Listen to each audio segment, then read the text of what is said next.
Embattled Cleveland Heights Mayor Khalil Sarin will not be on the ballot for re-election. This comes at a time when the mayor and his wife are under scrutiny, with some city employees accusing them of creating a toxic work environment. Well, tonight he held a meeting to address those claims, and our Caitlin McCarthy was there. I'm about to say a swear word. You want to hear me say a swear word? Oh my God. I didn't say swear. That's fine. Get that back to economics. I didn't say Behaved in public. What? Yeah, behaved in public. Yes. Let's police behavior. Yeah. How about getting the F off the stage? Some Cleveland Heights neighbors are heated and divided over the scrutiny Mayor Khalil Sarin and his wife have been facing for months for allegedly creating a toxic work environment and saying anti-Semitic comments.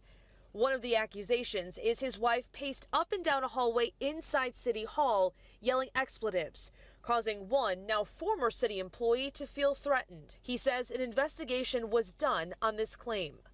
And this was all based in a falsehood. Sarin filed for re-election a couple weeks ago. 19 News learned from the Cuyahoga County Board of Elections he will not be on the ballot for re-election this November.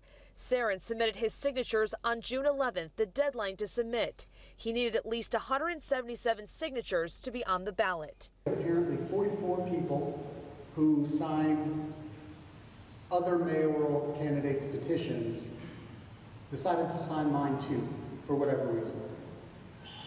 And as a result of that, even though I had enough technically valid, Cleveland Heights voters sign the petition, I was 39 signatures short.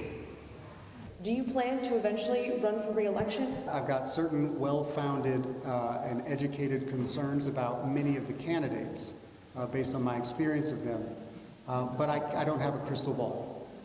And so I don't know how things are going to go for Cleveland Heights. But hypothetically, if the next mayor is phenomenal and does really great work for the city of Cleveland Heights, I don't see why I would want to stop that. In Cleveland Heights, Caitlin McCarthy, 19 News.